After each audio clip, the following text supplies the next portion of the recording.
if once I do figure that out, when you do have questions, I will just kind of keep track of them and be able to give those to Kathy after she's finished with the round of questions that a lot of you sent in.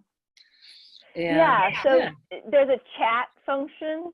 And so if you just chat to Amy privately, then she'll be able to get any other questions that come up. I do have a set of maybe 10 questions already, but if we don't answer your question or if it spurs additional questions, chat to Amy privately. Are you able to do that? Can you all see that?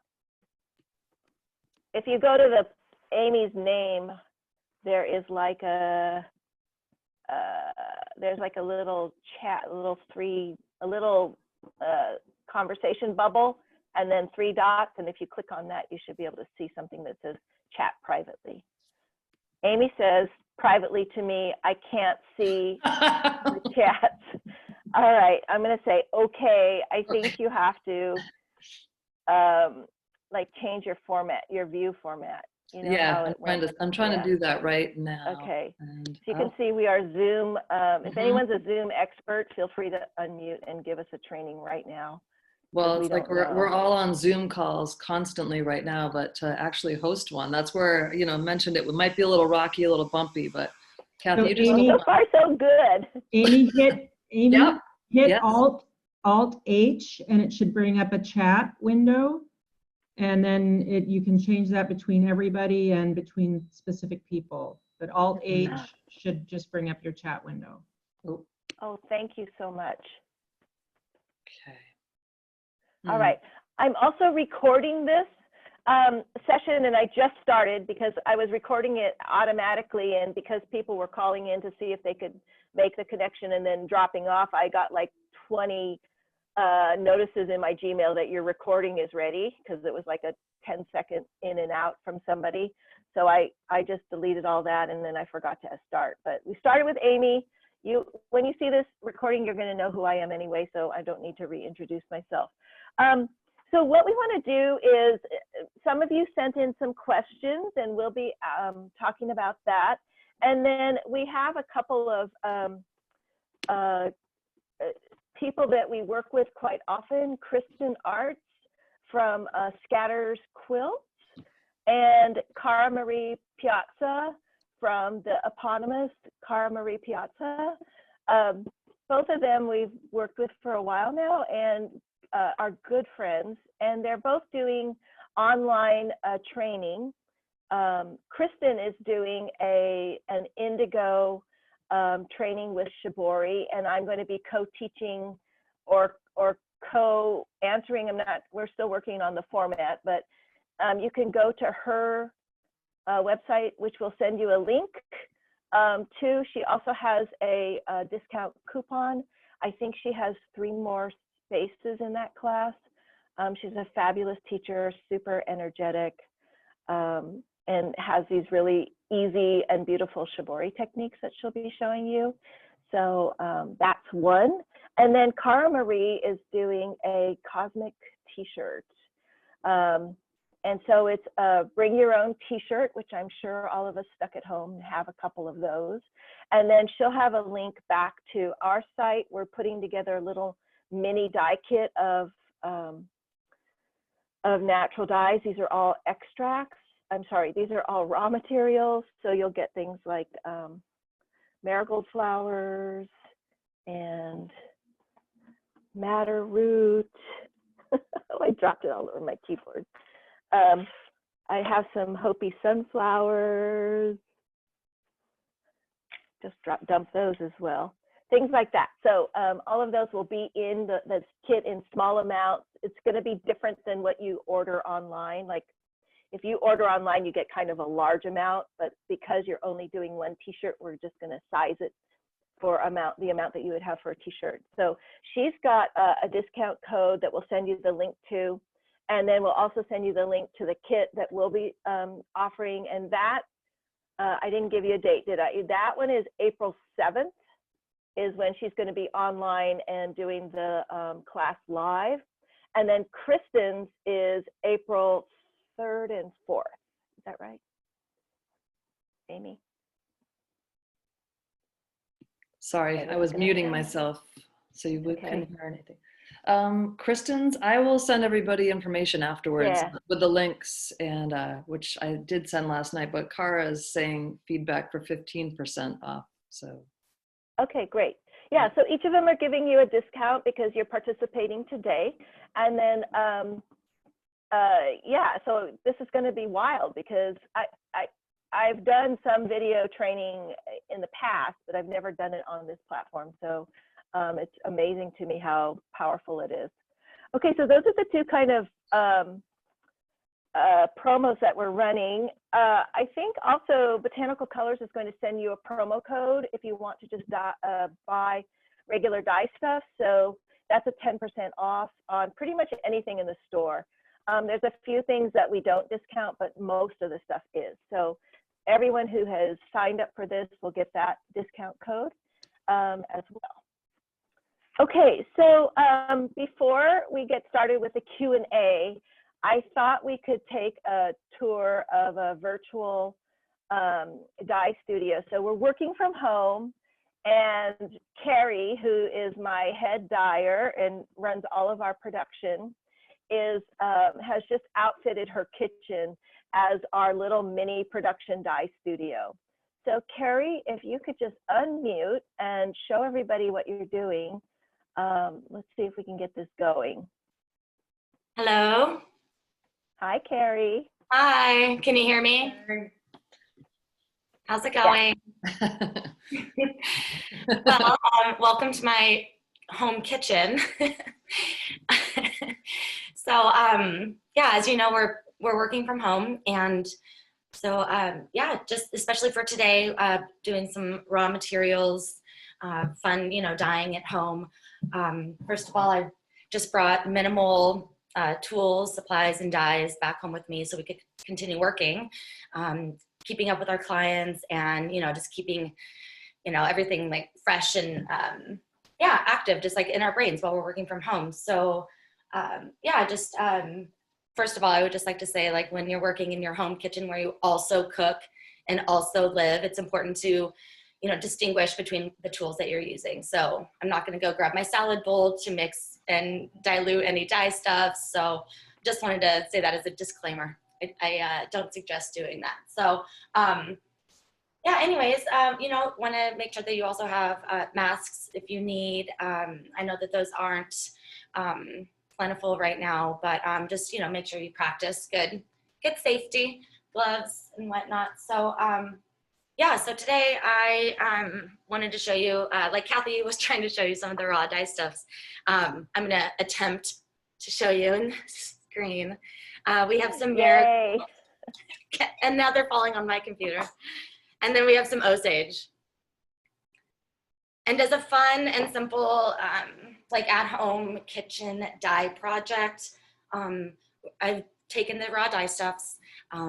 I don't have fancy measuring tools or anything, so I'm eyeballing it. I grabbed approximately 1 cup of each raw dye stuff, like a typical cooking 1 cup measuring, and then I diluted it, which is not going to dilute. Like, I put it into approximately like 1 liter or 4 cups of water, and I'm using these pots, and just on my kitchen stove here, I simmered for about an hour. And after that, you start to see the water turn in color, and then I strained it using some cheesecloth, just like this. And once I strained out all the raw dye stuffs that I didn't want to adhere or get messy on the fabrics, which you can still dye even if you don't strain. You'll just end up with a lot of the particles like on the fabrics. Once I dyed the fabrics, we get these beautiful yellows. Round of applause. Nice. Yay! Thank you. So this is the beautiful Osage yellow. And this is the beautiful marigolds. You see, they just are so vibrant. And once you get those. What fabric are you using, Carrie? What fabric? I'm using a cotton, just a simple cotton. And, you know, you can use any fabrics, and, you know, I've mordant them beforehand. So whatever type of mordant that you use typically or are familiar with is fine. But I know you can find all of the mordant directions on botanicalcolors.com as well. And the best part about it is it's a gift that keeps on giving. So I saved the exhaust bath. And as you can see, the color is still gorgeous and vibrant. So you can truly just keep on reusing this exhaust bath. And even if you don't have fabric yardage at home, you can use t-shirts, socks, whatever you might have. So that's a fun at-home kitchen project using the raw dye stuffs. Great. Thank you, Carrie. Thank you. Yay. All right. Okay, so let's just jump into all of these questions. I'm just going to take them in the order that they came in. So Amy, did you kind of categorize these a little bit? I put them together for the kind of raw materials questions, and then okay, yeah, definitely so indigo questions too. Today we're talking mostly about raw materials because I feel like you can find things even if you're taking your daily walk. You can do some minor foraging.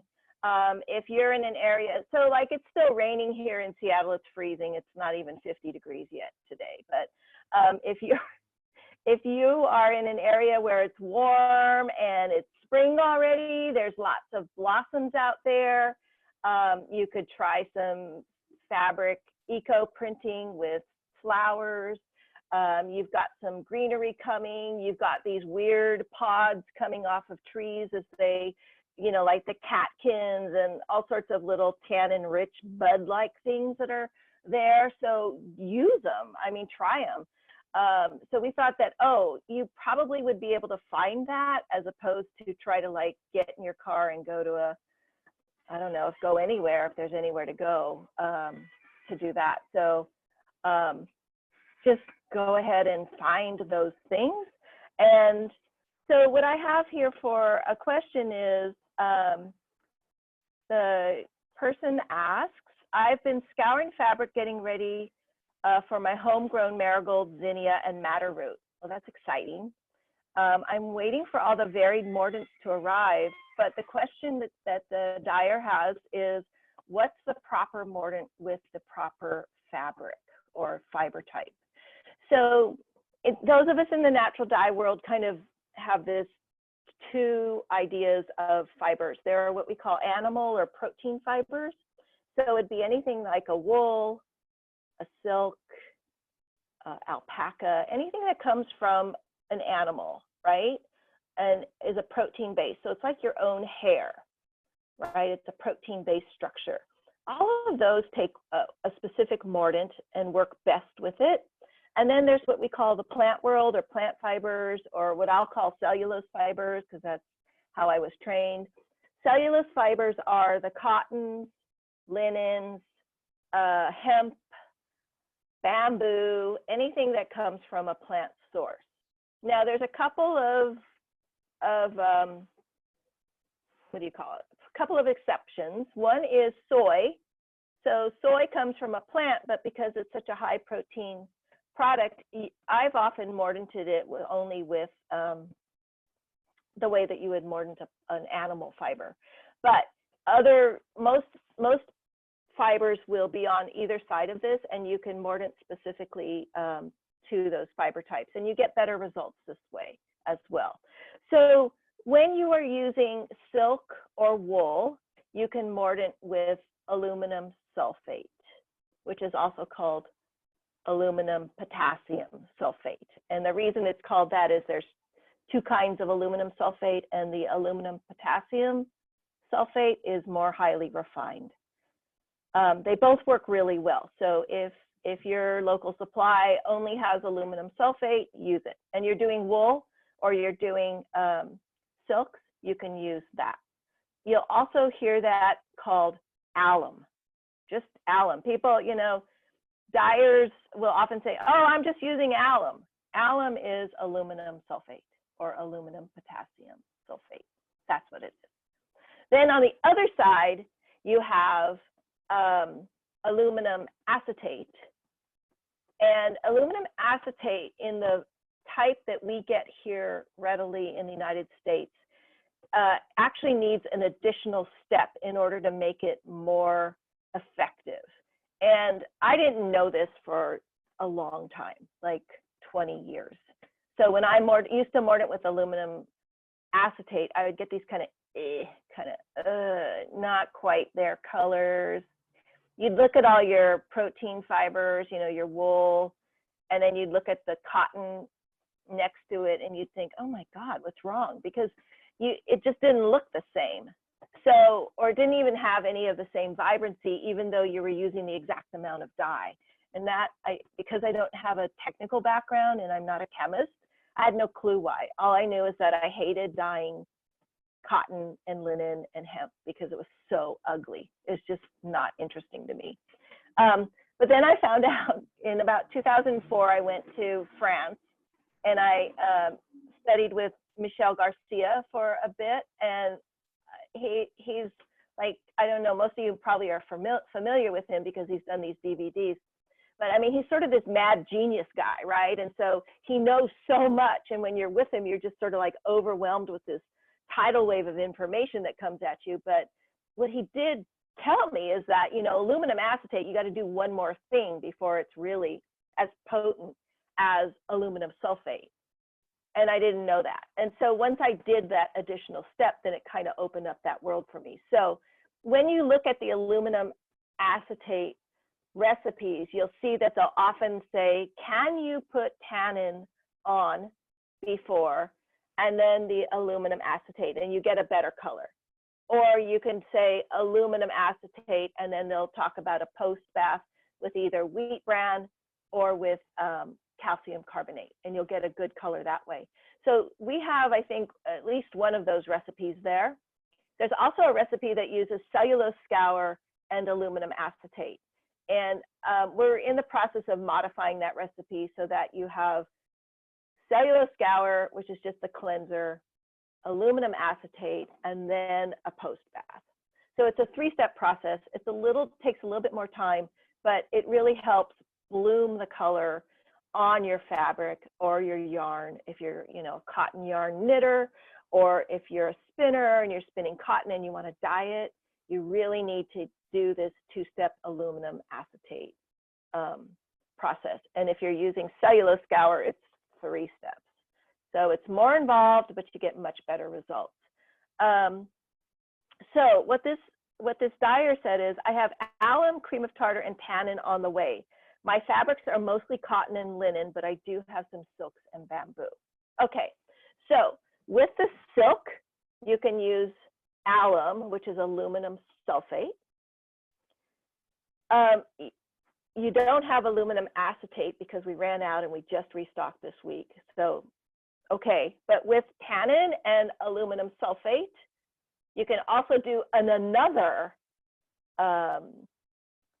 cellulose mordant. So I think what we should do, Amy, is just put those up on the site as, you know, option 1, option 2, option 3. It's a lot of info to be talking about, but just know that the person who wrote this question, you have everything you need to do either the silk. If you do have wool, you can do the wool for sure. And with those, you would use aluminum sulfate. With wool as well, you'll see cream of tartar is being used. And the reason is because cream of tartar will help soften and condition the wool. And what I've heard is that it also helps the aluminum sulfate bind better. So it's similar to this second step with aluminum acetate, but that you can do it in one dye pot. So for the cellulose fibers, what you can do is use tannin as your pre-bath, and you can reuse the tannin bath. I think I just wrote about this in the last week's Feedback Friday. Yeah, it's in last week's Feedback Friday. Yeah, so there's a tannin aluminum sulfate mordant for cellulose, and that has been used since the earth cooled. That was the first mordant process I ever used before aluminum acetate. And because we had run out of aluminum acetate and were having trouble restocking, we offered this recipe on the web. And so it's in our Feedback Friday from last week. and the whole process is there. The recipe is there. It also works great. I mean, I actually use this in a huge production run because we ran out of aluminum acetate, and it was hard to export it at that time. So we just created a different mordant process, and it worked great. Hey, Kathy? Yeah. There's somebody just wrote a question just while you're talking about it. I don't know if this makes sense to just kind of throw questions in as you're talking about stuff. Yeah. Too. But somebody just asked if alum in the spice aisle at the grocery store is the same as the alum we're talking about as a protein mordant. That is correct. It is. Actually, the aluminum potassium sulfate that we have for sale is a food grade product. It comes in these huge bags that says food grade. So yes, the alum on the spice rack is the same alum, and you can use it. It's just super expensive for 1 ounce. But you know, if you're in a pinch, definitely. If the grocery store is the place you can go get it there. While you're there, pick up some washing soda because you'll need that as well. Okay. All right. So the second question is California bay laurels. California bay laurels grow in my neighborhood. I've been soaking some of its fruit for a few months now to use it as a dye stuff, preferably on cotton. I'm not sure how to proceed. Do I need to use a mordant, or is there enough tannin in the fruit liquid? It's a great question. I think the laurel buds do have a fair amount of tannin in them. So you could probably just try them as is. But I think if you would like to get a brighter color, because alum will also kind of brighten the color a little bit. So you'll get a kind of a, like when you're doing a red, you'll get a more vibrant red and less of a muted red. It actually kind of just pops it a little. So if you wanted to, if you don't have access to alum, then yeah, just use the California bay laurel and see what the color is. I would suspect you're going to get kind of either a greeny gray or a yellowy green. It's early in the season, so I don't, you know, a lot of times when you dye with young dye plants, you get a much greener, yellower shade than if you were dyeing from something in the fall. So check that out, and why don't you share that with us when you're done, because we'd love to see it. I've never done anything with California bay laurel, but I know they're everywhere on the West Coast in Northern California. Okay, the next question is, if one were to use botanical dyes for dyeing paper, is it necessary to always use a mordant, or is the color usually unstable and light sensitive? Yes, for both.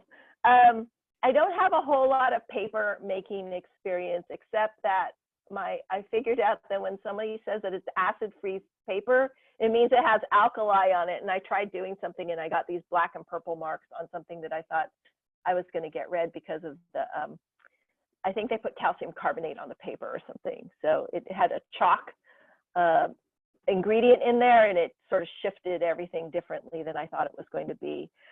I have always used a mordant. So what I've done is dipped paper in alum, and I'm just using regular old aluminum sulfate. I'm not using aluminum acetate. I'm just plain old alum. I dip it in there.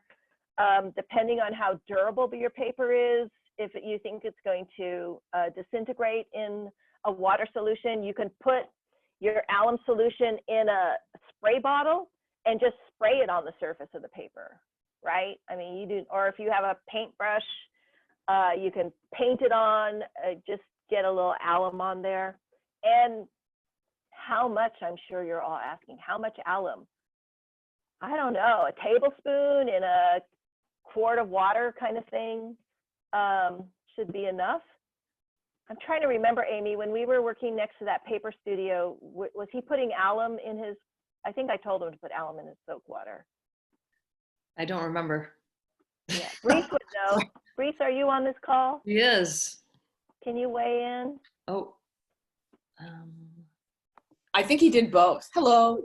I think he did both. What he did was he used the dyes that we made, and he soaked them in trays, soaked the paper in trays, and then he also did mordant the paper. But I never saw him do that. I mean, I don't know what I mean by that. I don't know the thickness of the paper and how long he let it sit there. It was like thick watercolor papers that I saw. I think it would. But he would just take our residual dye baths. We were in a haystack and doing natural dyeing, and then we had a paper studio right next to us, and they were just going crazy with dyeing paper with our exhaust dye baths. This is Brees Honeycutt. Brees is a textile artist, does beautiful eco printing work, and she's doing artist in residence. Are you artist in residence right now, or is that done? At FIT? No, that's done. done. Or you mean at Haystack? No. Keeg? No, I was last summer. Okay. That was last summer. Yeah. So Brees often will go and park herself in some amazing cultural textile place and just do an artist in residence and make these incredible installations. So follow her. It's just amazing work. Really amazing. Thank you, Kathy. Thank you, Brees. Brees is on a colonial farm on Instagram. Yeah. Okay, I'm moving to the next because it's already 35 minutes we're into this, and we want to leave it open for some more Q&A.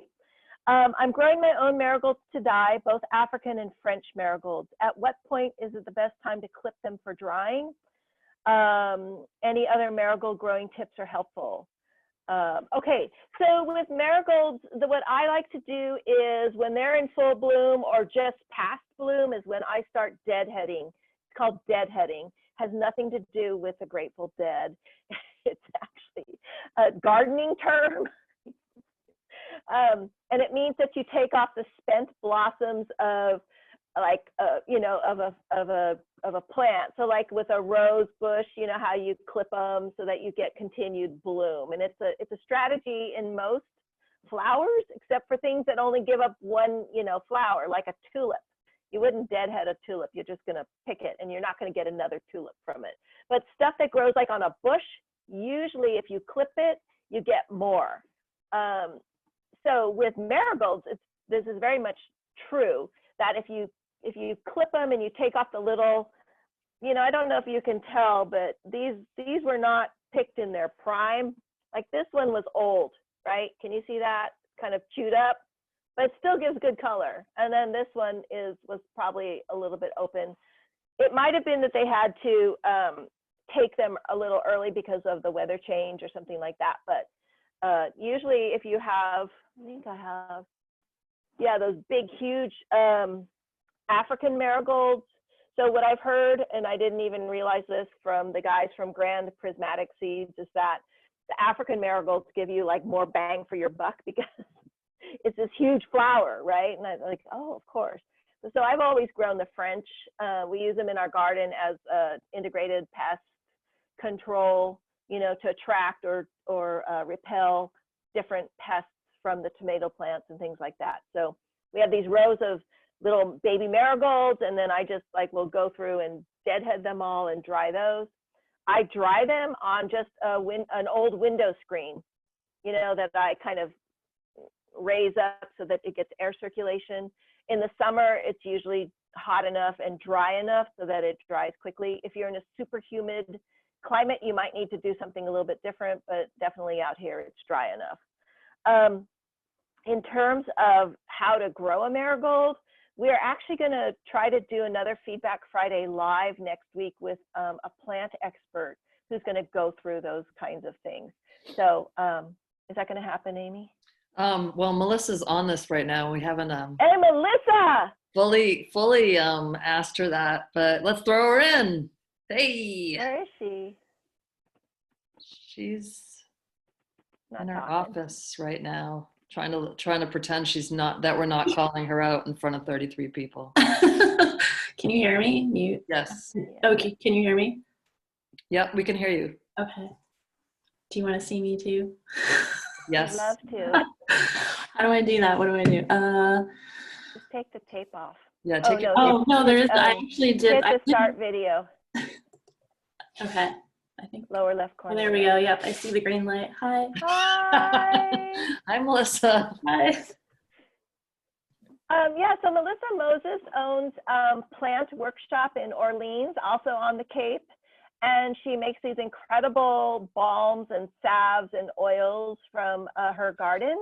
But she's also a great plant grower. So she has lots of knowledge about growing both herbs, medicinal herbs, and dye plants. And we're hoping, Melissa, next week that you can help us kind of figure out, like, oh, there's a lot of fledgling growers here, and because we're stuck inside, there's no better time to be starting seeds or starting to plant something because it's spring, and we're like bored. We need to do something. So yeah, hopefully next week we'll be able to do that. I'd love to. Great. Thank you. So, and just a quick marigold question, like, can you start a marigold in a pot? Yes. Like in the starter pot? Okay. Yeah. Yeah. So whoever had the marigold question, you can start it in one of those little starter pots. If you don't have an actual, from the store, from the garden shop starter pot, you can make them out of anything. A yogurt cup. You can make them from a piece of brown paper. You can make them from newspaper, magazines, anything. You just want like a little container. Or you can take a flat and make a flat from any rectangular box and just line the box with like parchment paper or wax paper or something, and so it doesn't just disintegrate, and then plant your starts in there. So Kathy, yes, ma'am. just to throw it in there as you're talking about that. So in our Instagram link right now, we have a list of 20 ways you can use your recyclables to make those seed pots, from like toilet paper rolls. Of course, we're all trying to find that toilet paper right now, but toilet paper rolls and tofu cups and all kinds of stuff. So there's a great link to that. But there's two questions about marigolds. One is, how long do dead-headed seeds stay good? And there's another one about insect issues. Okay. Yeah. Dead-headed, do you want to know with a seed viability, or do you want to know how long does this stay good? Well, the question, viability. I don't know. We'd have to look. I'd probably have to just look on a pack of seeds and figure it out. I don't know. Probably pretty long. I mean, 5 years tops. 5 years. 3 to 5 years. Hi. Okay, hi. This is Thea Haynes from, you're in Toronto? No. Hamilton, but close to Toronto. Yeah, well, nice to see you. Nice to see you too. Yeah.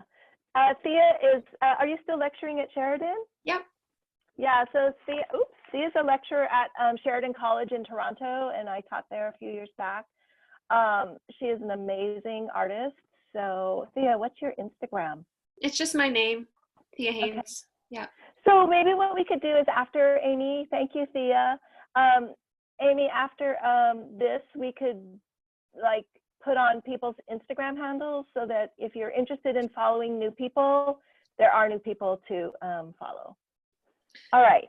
If you guys can just just email me at that email I sent you last night. Just respond. I can put together a list of Instagram handles to send out to everybody after. Okay, great. All right, I've got like 4 more questions. I want to go quickly. So here it is. I purchased some of your murasaki seeds from Grand Prismatic. How do I extract and dye with it? Okay, so murasaki, which means purple in Japanese, is this amazing dye stuff that I have been like trying to find for about 10 years because I saw it in Japan and I was like, oh, how do I get that? And then of course, at that point, no one could sell it to me, but I did find some from a grower when I was in China last year. And so I brought it back and, I have like 3 little bags of it and I've been sort of waiting. We used it at Haystack and it's this pretty reddish purple. So anyway, it takes about 3 years to grow. It's sort of like madder. Madder takes 3 years before you get a root size that's large enough to work with. And it's the same where you can harvest part of the plant and leave the rest and then continue growing. But you're using the roots and it is not soluble in water. So you have to actually extract it in alcohol.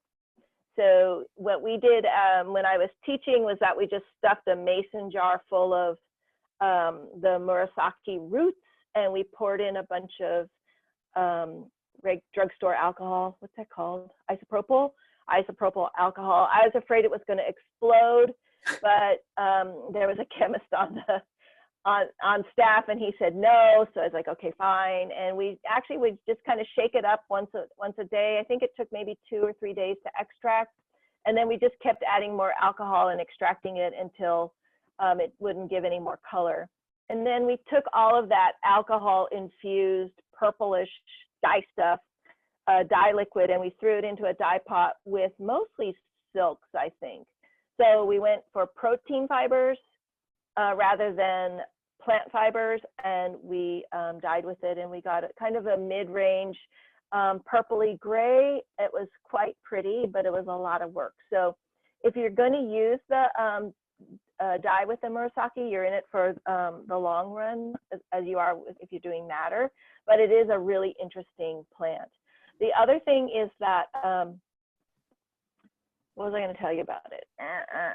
Oh, it's endangered in Asia. So most likely the stuff I purchased, you know, they probably obtained it illegally. So now I feel terrible, but I do have it. So growing your own is great. I was talking with a gentleman who's farming for us in Eastern Washington, and he said that he's still trying to find what he considers to be the pure strain of it, but he's growing this other one for me anyway. So we're going to be able to experiment with it in a couple years. So that's what murasaki is. The next is about oak galls, and it says, I follow Scrambles Quilts, who is Kristen Arts on Instagram. The other day she made a post using oak galls. She soaked her fabric in oak galls and then said she was going to put the fabric in an aluminum acetate bath. Isn't this essentially Mortantine twice? Why are you using both oak galls and aluminum acetate? Okay, so that's that question back to our first mordant question. That aluminum acetate all by itself is not a perfect bond with the fiber, so that if you put a tannin base first, which is oak galls, then you put the alum on, then you get a really strong mordant bond. And so that's why she did it. It's not so much as mordantine twice, it's like making a more perfect mordant, if you will, for plant fibers. So if you're only using the galls themselves, you will still get a mordant bond and color, but it's not as fast as if you do the oak galls and the aluminum acetate. If you use the aluminum acetate by itself, you don't get really great color, and you also don't get a great light fastness rating, but if you use them together, you get a much better one. So that's why she's doing it. Okay, this is called non-flower questions. I've heard conflicting things about whether using rusty nails can actually achieve a desired color shift or not. And I'm also curious about whether the way you're getting iron in your dye pot affects the way you need to treat your cloth or yarn to ensure there doesn't continue to be iron leaching out of your cloth. Okay, I don't use rusty nails, so I don't know, but as I understand it in India, when they do use rusty metal bits to ferment, they do ferment it. And so it's not just nails and water. It's like nails, water, and sugar. And it makes this disgusting, stinky mess that makes a great black. So it could be that the fermentation process is what you need. I have to cough. It's a safe cough.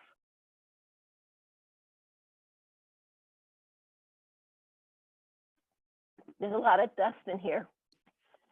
So that's what the deal is with the iron. I don't know what iron leaching out of the cloth means. We've done tests where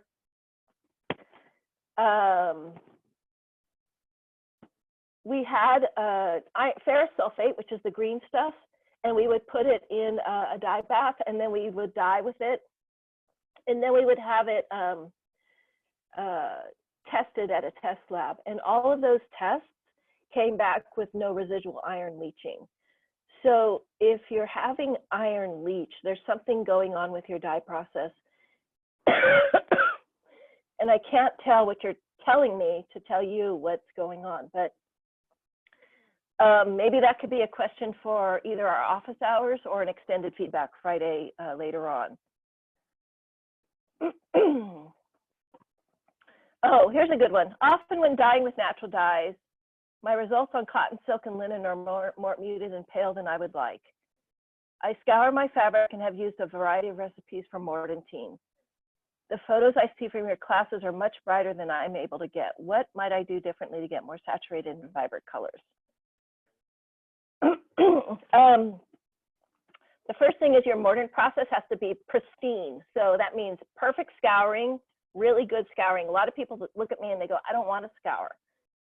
So if you don't scour, what happens is you don't get a good enough bond between the fiber and the mordant. And if you don't get a good enough bond between the fiber and the mordant, then the dye stuff doesn't bond as well either. So having a good scour regime, excuse me.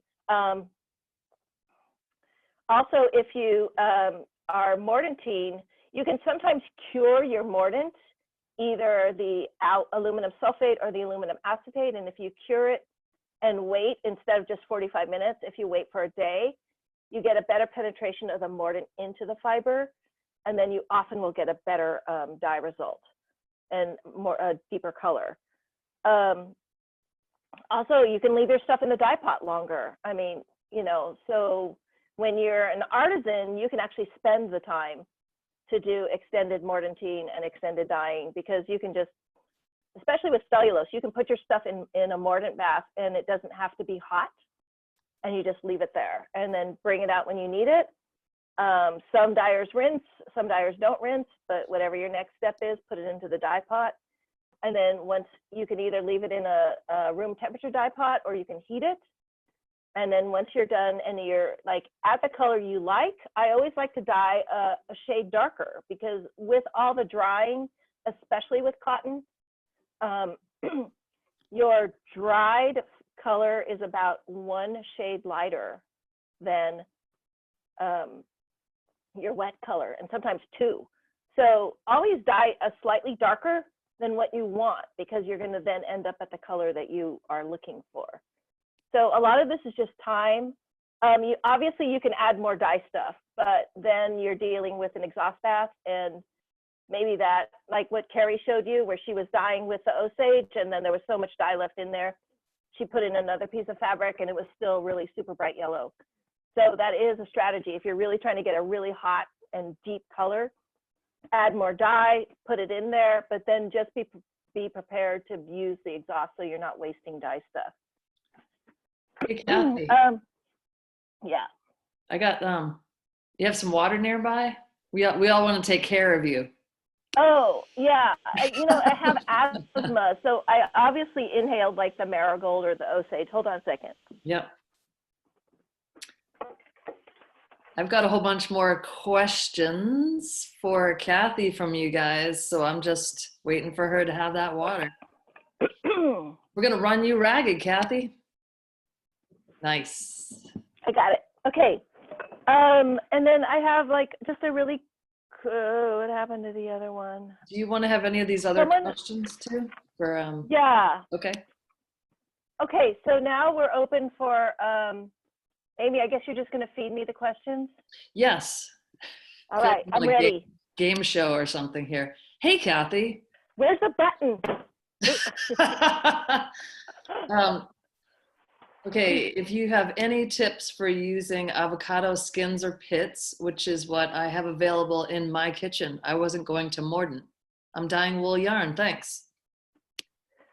Avocado. Okay, so my experiments with avocado are definitely, you got to wash those things and get all that avocado meat residue out of there, because it's so oily. That's one.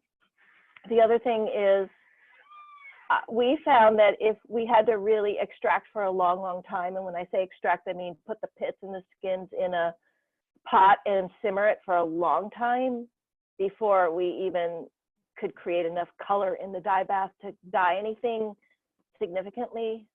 We were using a lot of avocado for a very small, I mean, I think we were just doing little squares like the size of a handkerchief or a bandana, and we probably used 10 or 20 pits. It was a lot, but we did get good color. We got a nice kind of brownish rosy pink. And I think on wool, it's going to be easier. You know, you might try one mordanted and one unmordanted and see if you notice any difference, because I haven't done anything unmordanted ever. So I couldn't advise you on that, but try that. Okay, what's next? How about pine cones? We find them pine cones are fun. Quantities. Yeah, so with pine cones, or even like if you are walking and you see like any type of tree bark that is like, you know, dark and crumbly, like a pine tree, or maybe cedar cones, any of those little tiny things, you can soak them in water. I would boil them personally. Pine cones, if they're the small kind, you could probably use them whole. If they're the huge kind, you know, those really like lodgepole pine kind of enormous ones, you probably have to pull out the little pine petals. What are the pine petals called? You know, those things, the little I don't know. If you find pine nuts, don't die with those, eat those. And then so it's gonna look just like really weak tea when you're doing it, and you're gonna go, wow, I spent all this time for this. But if you add a tiny bit of soda ash to it, like quarter teaspoon maybe, all of a sudden you'll just see all this color just boom show up. So it needs a little bit of alkali in order to release the color from it. And so it can be what I call soda ash, but you can find it in the grocery store, as washing soda. If you have calcium carbonate, you could probably, which is chalk, you could probably use that. You could probably use calcium hydroxide. I mean, you're using a very small amount, maybe a teaspoon at the most. Or you could even try baking soda, right? To alkali as well. Any of those. And then strain it and use that as your dye bath. It'll probably be kind of a almost a slightly pinkish brown, but it's quite pretty. Okay, here's one. I have cut branches of staghorn sumac. Can I use these like the oak galls? Yes, you're lucky. Yes. You're so lucky. Sumac, yes, sumac can be used. Sumac berries, you can use them to make a tannin with as well. Or I hear that they make something called like sumac lemonade, or you know, like a beverage from them, which is super interesting. Yeah, I think sumac leaves and sumac like twigs and things all have tannin in them. You can cut them up, boil them, extract it, strain it, and then use it as either a dye bath or a tannin bath. There was one other one about, I think there might be a typo, but can indigo grow in, I think, red clay? I am in Georgia, and all we have is red clay. I don't know if that's something you know. Can it grow in red clay?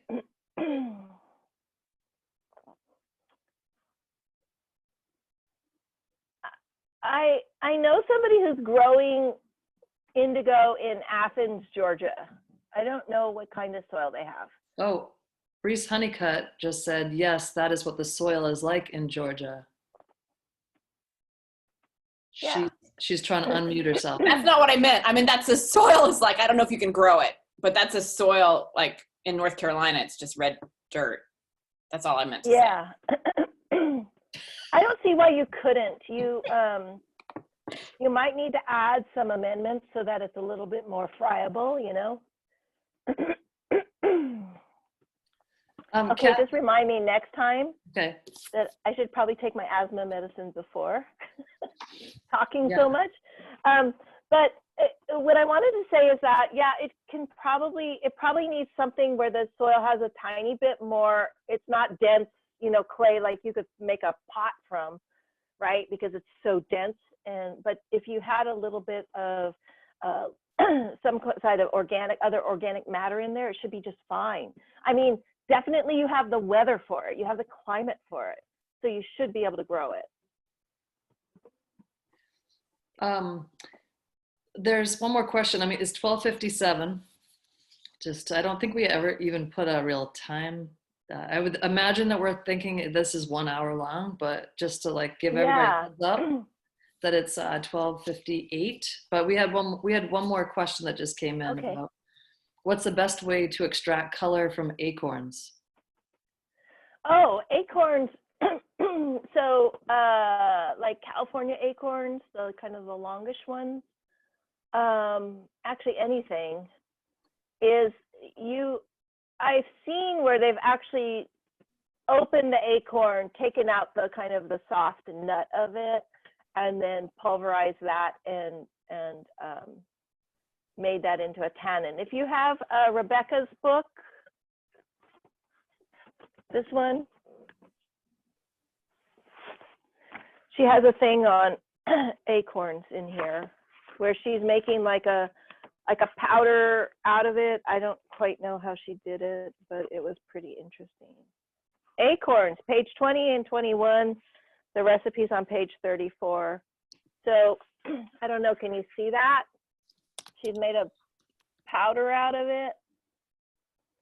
And then she's making a solution and she's filtering it through a muslin bag. So that's one way of doing it. Maybe if you just coarsely pounded them and you could extract them that way without having to do this entire, acorn grinding thing, which sounds like that would take a lot of time. We have time. We have lots of time, all of us right now. Why wouldn't we? Okay, well then go for it. It's not acorn season, so unless you have some, I have some right here. I didn't even realize it. So like ours look like this. Can you see them? See that? Yeah. They're gonna drop. Okay. And so the outside is extremely hard. I would like whack them with a hammer on like an old board or some surface and just smash them and then just soak these, boil these. Don't sit there and try to grind them unless you're like a real acorn aficionado. All right, what else? That was the last question of the add-on questions. I think we could probably do one of these. I'm sure everybody would agree, just on indigo. Yes. What I was thinking is if we do this on indigo, I'd like to have like a little vat available. And then I would also like to know if any of you have worked extensively with a ferrous 123 vat, because we have switched over to using those and we're just puzzling. Hi, Dakota. We're just puzzling over like some of the things that are happening to our vat, although we're getting really great color. So that would be good to know if we had somebody who would be willing to kind of share their information about a ferrous vat with us, because we're seeing really interesting things.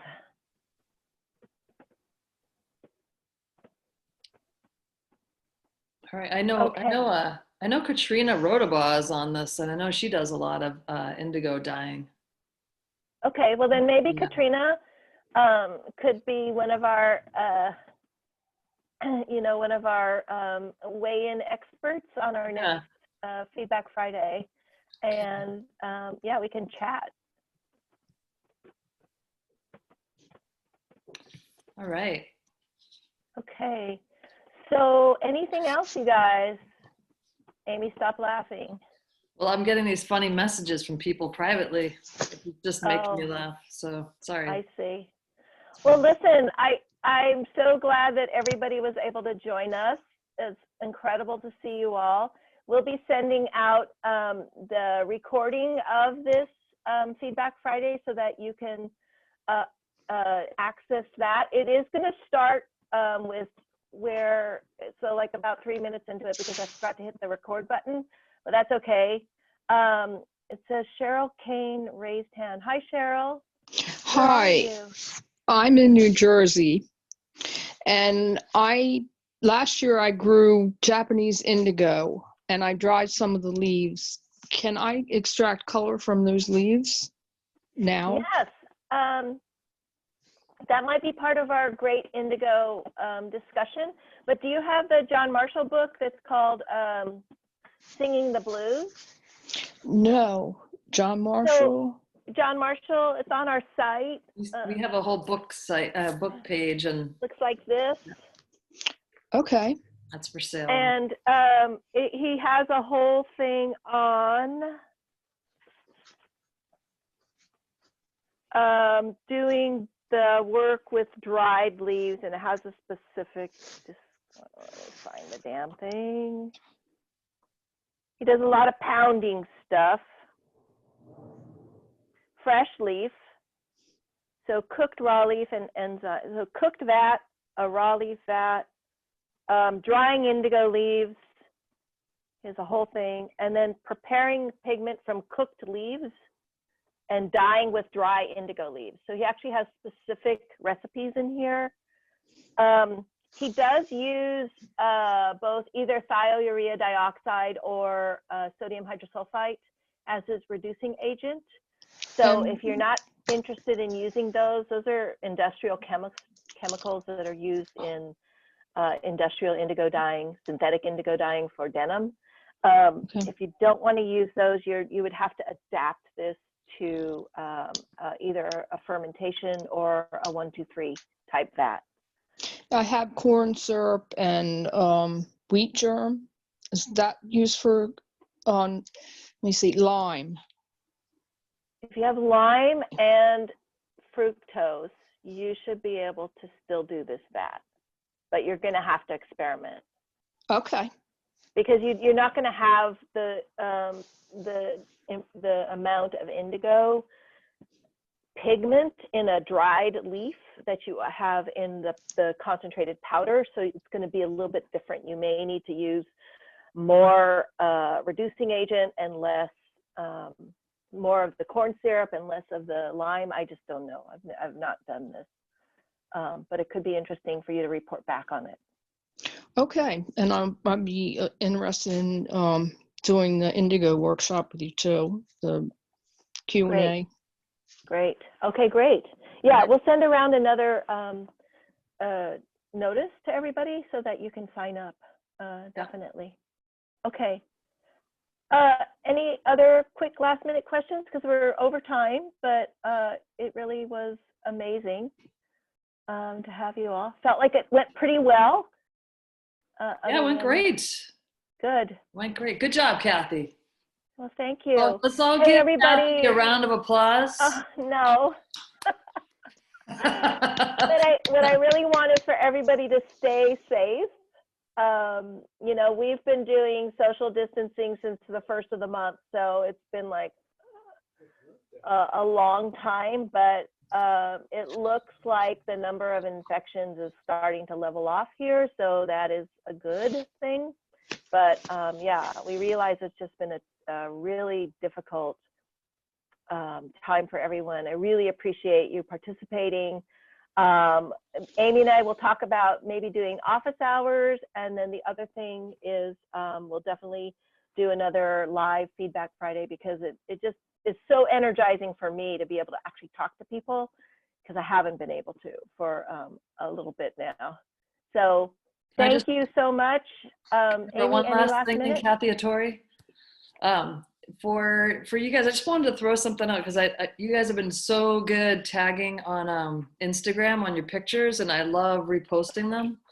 But if you don't tag your pictures, a lot of times if you just like mention us in a comment, I don't always see them because we get a lot of people who are commenting. And so if you tag your pictures with botanical colors, not just the comment, I will always see them, and then I will always repost them. And I also just started a Pinterest page that's just showing off all the work that you guys are doing. So if you go to our Botanical Colors Pinterest page, you can see maybe your own works up there. And I'm trying to find you on Pinterest too, so help me. if you're on there, that I can tag you properly on there. But just trying to showcase all the great work you're doing using botanical colors dyes. So thanks so much. Yeah, thank you. Yeah. Thanks, everyone. We'll see you next time. All right. Bye, Dakota. Bye, everyone. Bye, guys.